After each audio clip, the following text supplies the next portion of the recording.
Lectura del libro de Josué. En aquellos días, el Señor le dijo a Josué: Hoy te he quitado el oprobio de Egipto. Los israelitas acamparon en Gilgal y celebraron la Pascua el día 14 del mes, por la tarde, en la llanura de Jericó. El día después de la Pascua comieron del producto de la tierra, panes sin levadura y granos tostados ese mismo día. El maná dejó de caer al día siguiente, cuando comieron los productos de la tierra. Los israelitas ya no tenían maná. Ese año comieron los frutos de la tierra de Canaán. Palabra del Señor. Gracias a Dios.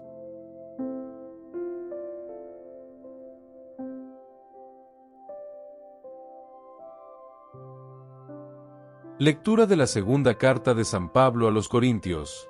Hermanos, si alguno está en Cristo, nueva criatura es. El viejo mundo ha desaparecido. Todo es nuevo ahora. Y todo proviene de Dios, que por Cristo nos reconcilió consigo mismo y nos confió el ministerio de la reconciliación. En efecto, en Cristo, Dios reconcilió al mundo consigo mismo, no imputando a los hombres sus pecados y depositando en nosotros la palabra de la reconciliación.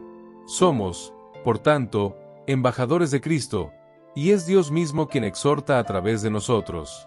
En nombre de Cristo os rogamos, dejaos reconciliar con Dios. Al que no cometió ningún pecado, Dios lo hizo pecado por nosotros, para que nosotros fuéramos hechos justicia de Dios en él. Palabra del Señor. Gracias a Dios.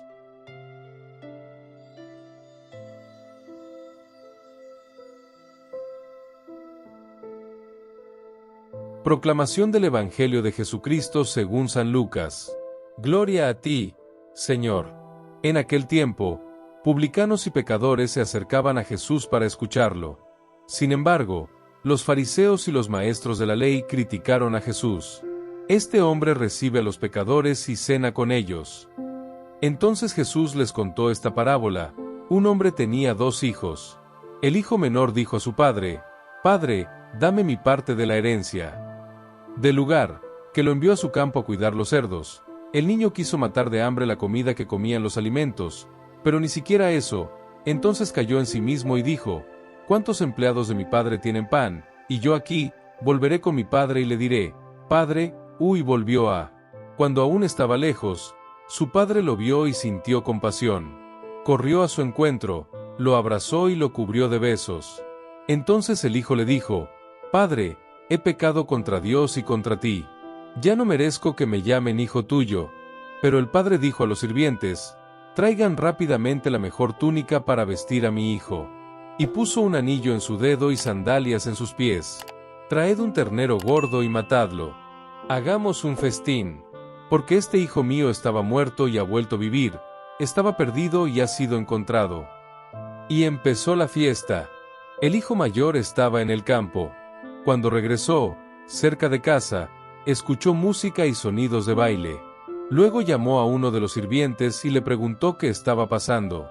El sirviente respondió: Es tu hermano el que ha regresado. Tu padre mató el ternero gordo porque lo recuperó sano. Pero él estaba enojado y no quería entrar. Su padre, al marcharse, insistió en él.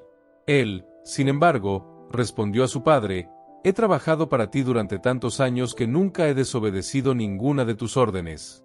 Y nunca me diste una cabra para celebrar con mis amigos. Cuando llegó este hijo tuyo, que desperdició tus riquezas con prostitutas, mataste para él el becerro gordo. Entonces su padre le dijo: Hijo, tú siempre estás conmigo, y todo lo que es mío es tuyo. Pero tuvimos que hacer fiesta y alegrarnos, porque este hermano tuyo estaba muerto y ha vuelto a vivir, estaba perdido y ha sido encontrado. Palabra de salvación. Gloria a ti, Señor.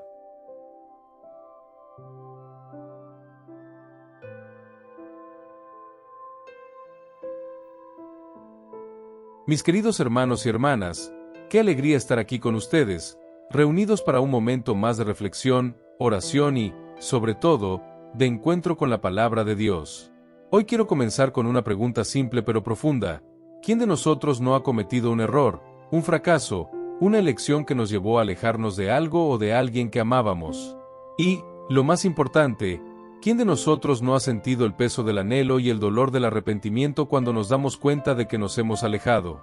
Estas experiencias de pérdida, de error, de soledad, de desapego, son experiencias humanas, y de eso tratan exactamente las lecturas de hoy. Nos invitan a reflexionar sobre el amor incondicional de Dios, que nunca se rinde con nosotros, incluso cuando cometemos errores, y sobre el proceso de reconciliación y sanación que Él nos ofrece.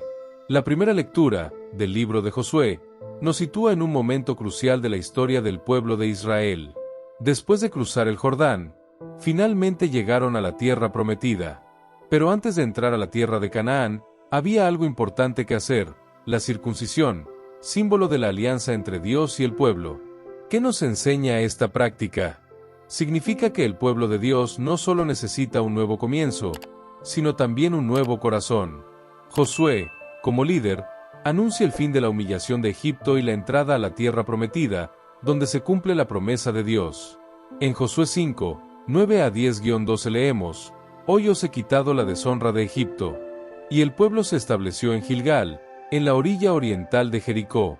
Allí celebraron la Pascua el día 14 del mes, por la tarde, en las llanuras de Jericó. El pueblo de Israel, después de tantas dificultades y pruebas, ve cumplida ante sus ojos la promesa de Dios. Celebran la Pascua, el paso, el nuevo comienzo. Y así como el pueblo de Israel, también nosotros estamos llamados a celebrar nuestra propia Pascua, nuestro paso a una vida nueva, en Cristo. La circuncisión de Josué, aunque es una práctica externa, simboliza la transformación interior, la ruptura con el pasado, la renovación y la purificación. Dios nos ofrece lo mismo, la oportunidad de cortar lo viejo, lo que nos impide vivir plenamente. Y así, después de este momento de reconciliación y renovación, vemos en la segunda lectura de la segunda carta a los Corintios un anuncio de esperanza. Si alguno está en Cristo, nueva criatura es, las cosas viejas pasaron, he aquí, cosas nuevas son hechas. Estas palabras de San Pablo son una invitación para todos nosotros. ¿Qué quiere decirnos el apóstol? Nos recuerda que a través de Cristo tenemos la oportunidad de empezar de nuevo. No importa lo que hicimos en el pasado, no importa las decisiones equivocadas o los errores que cometimos, la gracia de Dios es capaz de transformarnos. Si en Josué vemos la renovación del pueblo de Dios, en Sao Paulo vemos esta misma renovación a nivel personal. En Cristo, todas las cosas se hacen nuevas. Él no nos mira por lo que fuimos, sino por lo que podemos ser, en su gracia y misericordia. Él nos ofrece una nueva identidad, una nueva vida y una nueva oportunidad de vivir en comunión con Él y con los demás. Ahora, el Evangelio de Lucas nos presenta la famosa parábola del Hijo Pródigo, uno de los pasajes más conmovedores y transformadores de toda la Escritura. En Lucas 15, 1:3.11-32, escuchamos acerca de un joven que decide pedir su parte de la herencia y partir hacia una tierra lejana, donde vive de manera disoluta, desperdiciando todo lo que tenía. Cuando el hambre y la soledad lo atacan, recuerda su hogar y decide regresar con su padre, diciéndole: «Padre, he pecado contra el cielo y contra ti, ya no soy digno de ser llamado tu hijo». ¿Y cuál es la reacción del padre? Corre al encuentro de su hijo, lo abraza y lo recibe con celebración y alegría. El padre no lo rechaza, no lo acusa, no lo avergüenza. Al contrario, celebra el regreso de su hijo perdido. Esta parábola es un retrato del amor incondicional de Dios por cada uno de nosotros. El hijo pródigo no merecía perdón, pero el padre lo recibe con los brazos abiertos. De la misma manera, Dios, en su infinita misericordia, no nos rechaza cuando caemos, cuando cometemos errores, cuando nos alejamos de Él. Él siempre nos espera con paciencia y amor, dispuesto a recibirnos nuevamente, sin importar lo que hayamos hecho. Dios nunca se rinde con nosotros.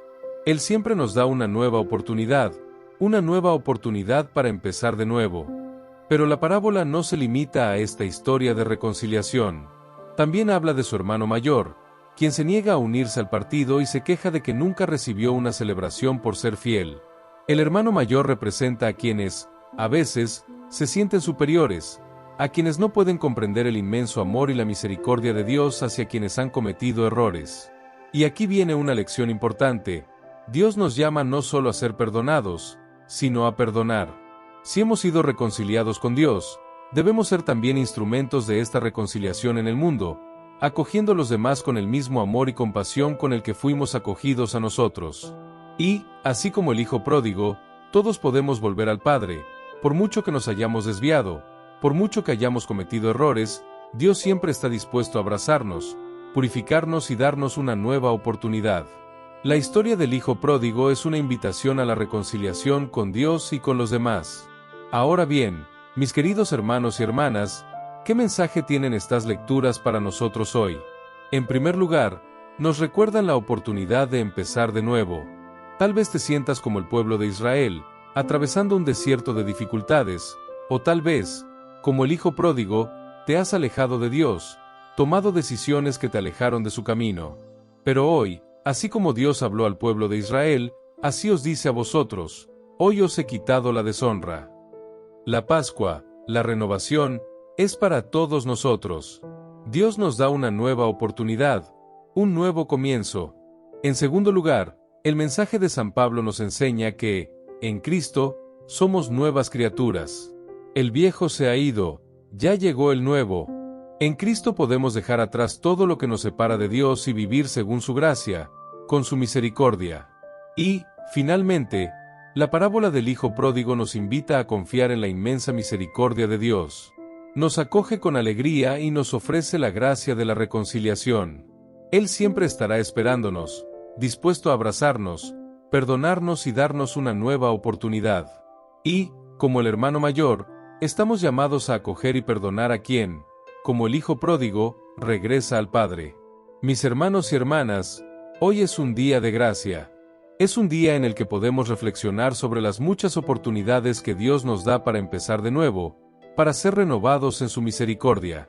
Que vivamos este nuevo comienzo con valentía, con fe y con la certeza de que Dios nunca se rinde con nosotros. Que nosotros también seamos instrumentos de reconciliación en el mundo, acogiendo a los demás con el mismo amor que Dios nos ofrece a nosotros. Que el Señor nos bendiga y nos guíe siempre en nuestro camino de fe. Amén.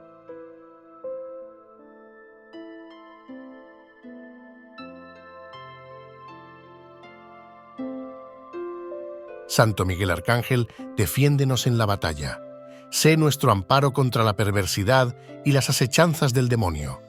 Reprímale Dios, pedimos suplicantes, y tú, príncipe de la milicia celestial, arroja al infierno con el divino poder a Satanás y a los demás espíritus malignos que andan dispersos por el mundo para la perdición de las almas. Amén.